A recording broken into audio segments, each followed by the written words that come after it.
Hello बच्चों, देखो relation topic ख़त्म करने के बाद अब हम आपको नया टॉपिक पढ़ाएंगे फंक्शन।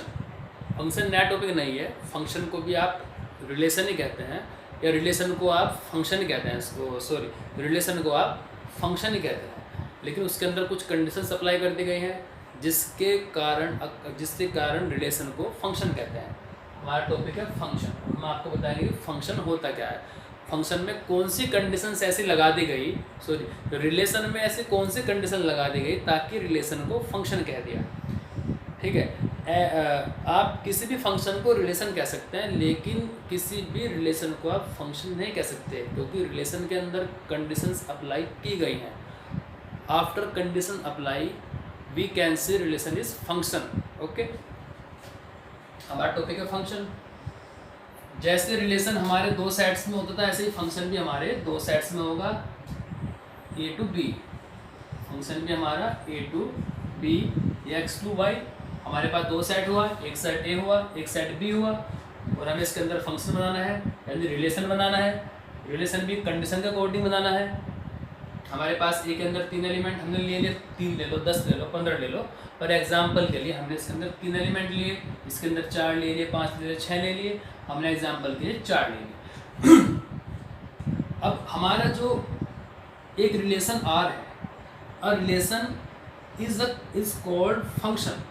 एक रिलेशन फंक्शन कहलाता है if each element of set A have unique image in set B.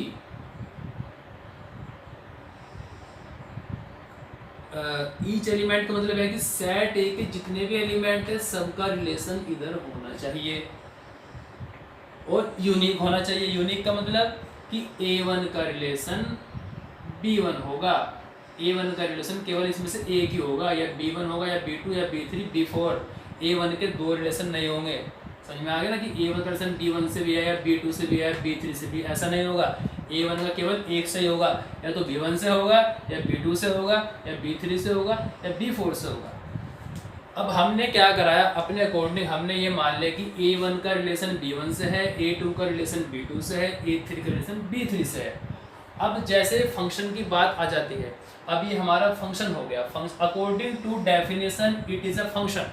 Function क्यों हुआ? क्योंकि ये एक ऐसा रिलेशन बना दे जिसके ईच एलिमेंट आ गए, एक तो सारे एलिमेंट आ गए, सेट ए के सारे एलिमेंट आ गए और सबकी इमेज यूनिक है। तो A1 की दो इमेज नहीं है, A1 की B1 इमेज है, B2 तो नहीं है ना। ऐसे ही A2 की भी इमेज यूनिक है। केवल यूनिक का मतलब केवल एक ही इमेज होनी चाहिए। A3 की इमेज B3 है, इसलिए ये क्या हुआ, ये हुआ फंक्शन। अब फंक्शन में क्या होता है, फंक्शन में एक वर्ड आता है image.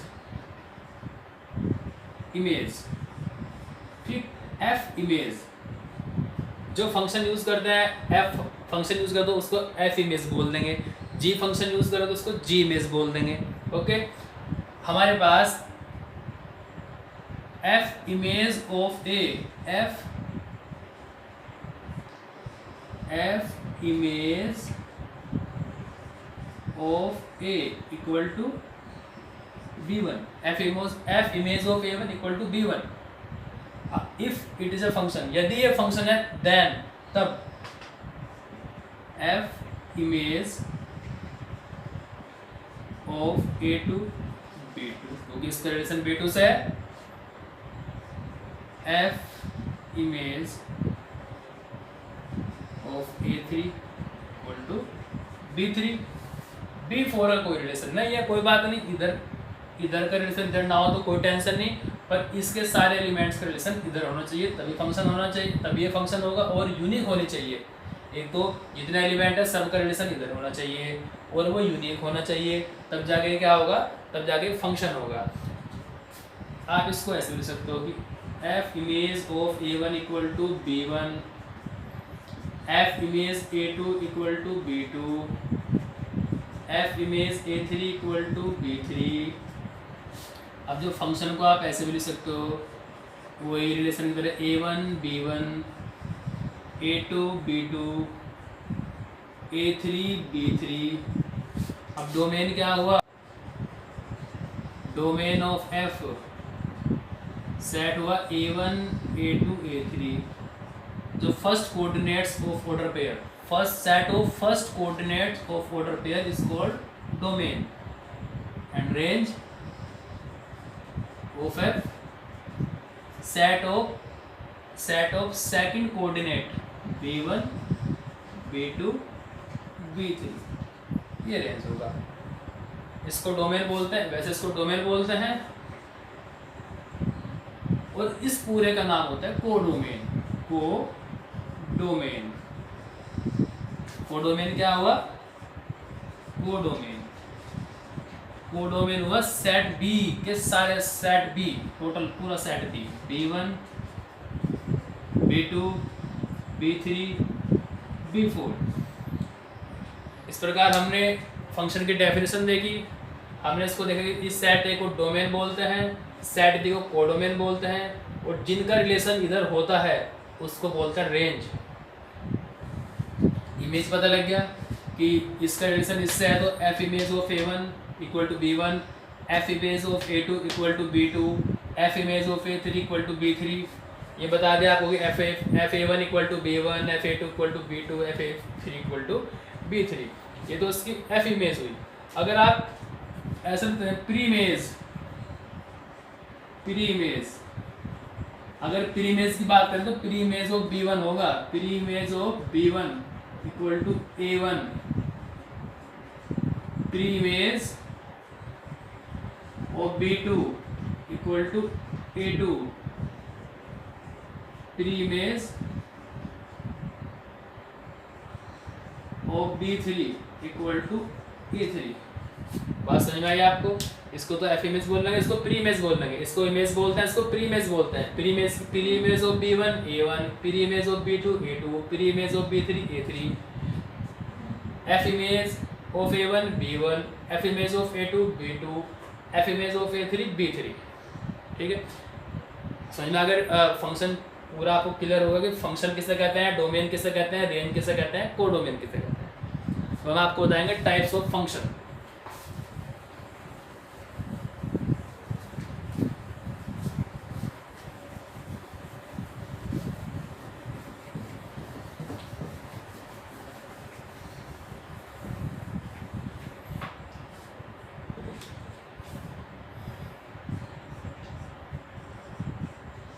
Types of function.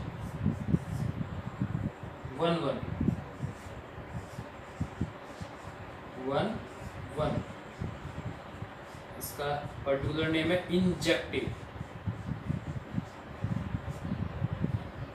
1 clear है? 1 कि इधर के 1 का, अब देखो 1 कैसे होगा। A function f a to b, a function f a to b is called 1 if distinct element of a, distinct element of a, distinct element of a have distinct image in b, have distinct image in b, यानी a के अलग अलग element b में अलग अलग अगर image रखते हो तो वो इंजेक्टिव यानी 1 होगा। जैसे A1 की इमेज B1 होगी, A2 की इमेज B3 होगी, A3 की इमेज B2 होगी। Distinct element have distinct image, तो ये हो जाएगा 1। इसको बोलते हैं, इस तरह के डेफिनेशन को बोलते हैं 1। ठीक है, जो डेफिनेशन मैंने बोली उसको आप नोट कर लेंगे कि a function f is called 1 if distinct element of a have distinct image in b। okay, many 1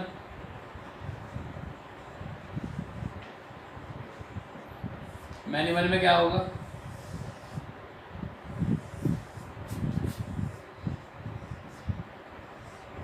many 1 में क्या होगा?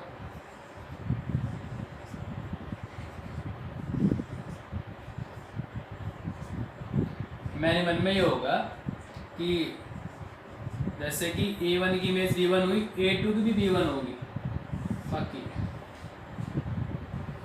जब at least two element have same image, when at least two elements in A have same image,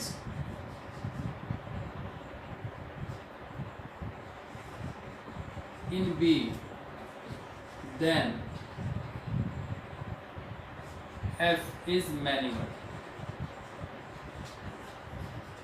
F is many-one. ये 1-1 हुआ और ये many-one हुआ. Okay, 1-1 ये था, many-one ये हो गया. उसके बाद आता है हमारे पास on-to. on-to को बोलते हैं सर्जेक्टिव. क्या बोलते हैं? सर्जेक्टिव. on-to surjective. on-to कैसे होगा?